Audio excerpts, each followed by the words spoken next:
Hey guys, welcome to SoccerholicsTV, a special COVID-19 isolation production from my apartment. Yes, we obviously have not been able to film any games, obviously due to the coronavirus, but I thought that we should just get an episode out there to our fans and followers and, just some great content, talk about some topics that are on my mind. And for this episode, we have brought a special guest, formerly of the Gooners, friend of the show, Mr. Adam ESKER. Adam, welcome to the show, mate. I love the Arsenal shirts in the background. Oh, yes, of course. Hello, Ben, and thank you for having me. It's exciting. It's been a while. Yeah, mate. So what have you been up to during this lockdown, obviously, with no football whatsoever? I'm missing the football, that's for sure. That's starting to happen. It's been a little more prevalent now in the last few days. I have a nice routine. It's very unfortunate considering the work situation that a lot of people are going through. But I'll say first and foremost that there are a lot of people out there who are still on the front line. So kudos to all those essential workers, the people working at grocery stores and delivery drivers, and especially people in healthcare. Those are the real MVPs right now. Yeah, for sure. So those of us that have to be in this position of staying at home, I'd say consider this a vacation you didn't ask for. Personally, for me, I didn't. I don't know when was the last time. Maybe when I was 17, that I've had this kind of opportunity and this kind of time. So I've just been reading, studying. I've been playing guitar, practicing, just doing all the stuff that I used to be so locked into a clock. Right. So I'd come home from work or whatever it is, or I'd always have one eye on the clock. So it feels nice to not really have to do that for a little while. So I'm using my time accordingly, and it's been good. And I've been having fun in the kitchen as well. So I've been exploring with some Italian dishes. That's cool, mate. Yeah, you got to keep busy in these times for sure.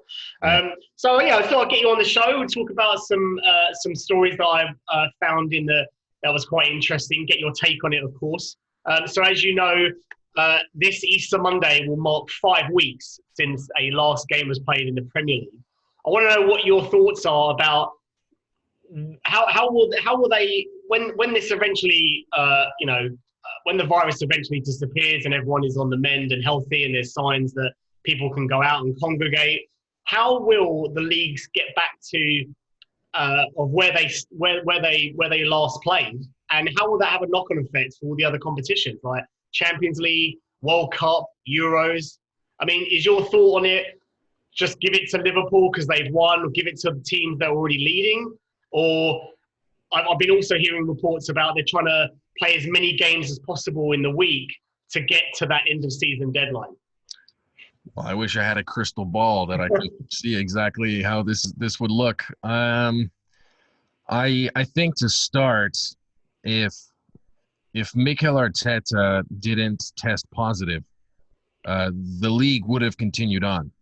Yeah. And that's a very scary thought, in my opinion, to think from an Arsenal perspective, how many people would have been at the Emirates or at it would have been at the Etihad for the Manchester City game. And then I believe it was Brighton soon after that.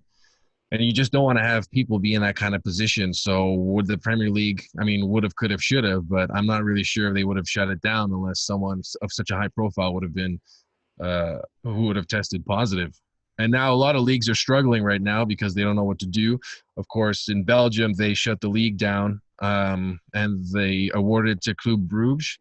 And so that's what they decided to do. But there's a big problem with UEFA because if the leagues decide to shut down, then there's an issue with the teams that qualify for the Champions League and the Europa League. So it's a mess. It's a big mess, and we've never been in this position before.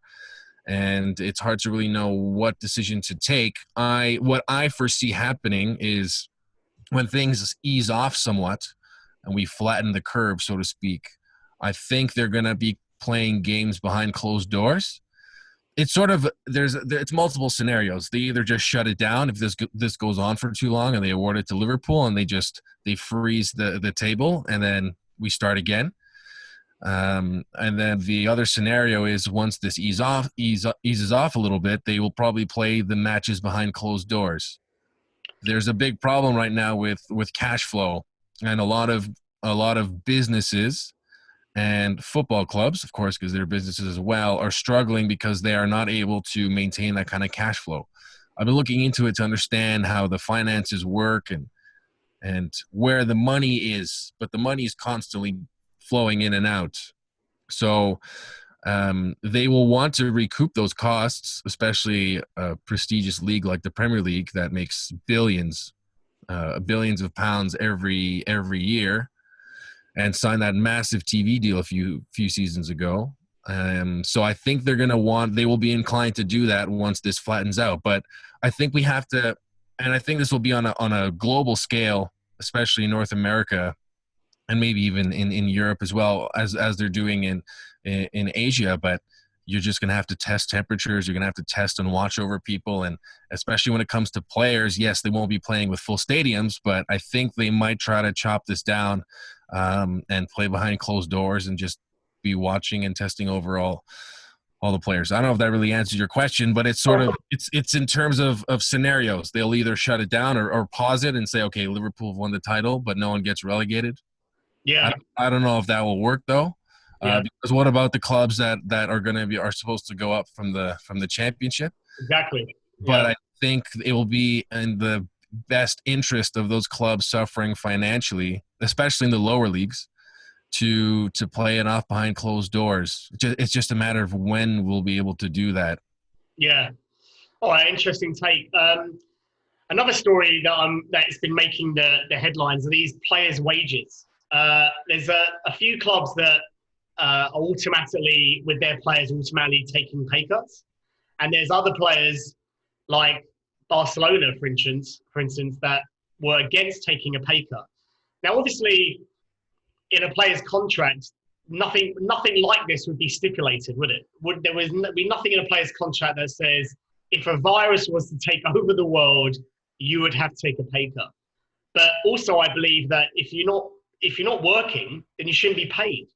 But I just find it fascinating that these football players get paid way too much money. I've said it many, many times before, that a pay cut would just be the right thing to do. It's not like you need the money. I mean, you probably have loads of it. But I'm just finding it interesting that there's some players that will give the pay cuts. Even managers are given pay cuts, and they've happily taken pay cuts. But there's other players that aren't. What's your view on that? Well, this is the tricky part that I've been looking into. There's the whole furlough. So basically, they're taking money from the government in order to cover a percentage of the wages. There's a tricky part in the contracts where you're right. There's no way of detailing or foreseeing that there's something like this. This is going to change obviously after this, but I think it's bizarre that these players are struggling with it. And there's Barcelona is in a massive mess right now because several of their top executives have resigned in the last day or so, and I just find it very intriguing that Barcelona they love to represent themselves as a club and all that, and yet they struggle to really keep things behind closed doors and manage this type of situation.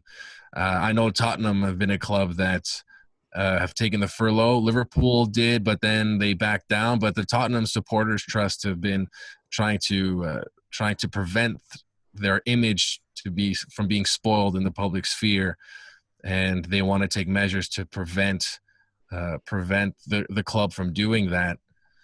So I think the club, from an Arsenal perspective, the players there's a big social media blast that players are raising money, and they're raising their own money.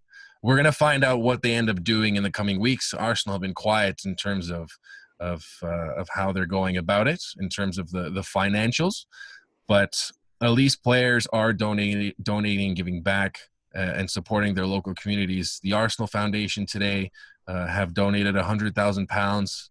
I believe that equals to 30,000 meals for people in Islington, and that's something I'm very proud of. I'm very happy that the club have taken the initiative to support the people of their community, and that's a great way for football to give back to their community. in terms of Barcelona, it's hard for me to really. I don't even know where to start because it's a disaster with everyone that's back down. Yeah, But players feel like they're worth their wages, and that's why the contracts are really sticky. And this is the side of football that I don't like, and it kind of spoils it for me. We're inundated with so much content, information, every day, social media. We used to 10 years ago relish when something would come out or when we would get some sort of bits of information. And we live in this time right now where it has been constant, and then it just stopped.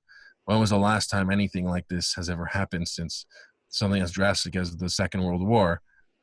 Obviously very different times, but yeah, I think the players should take responsibility for the greater public, and it's nice to see the players that have been doing it, and I'm hoping, and that's all I can do as an individual, that the other big clubs can also take the right steps and the right measures. Yeah, for sure. And then you probably saw the mess that Jack Grealish and Carl Walker have done. They have just obviously in the headlines for the wrong reasons these past few weeks. They went onto their Twitter followers and said, don't go out in isolation, don't do anything. And then Jack Grealish is caught leaving out a party in the early as the morning, and Carl Walker had a couple of ladies of the night over at his house. Obviously, that's not really good, is it? I mean, you're supposed to be professional of the game, and obviously they just couldn't hack being in their home anymore. Yeah, it's one thing to just.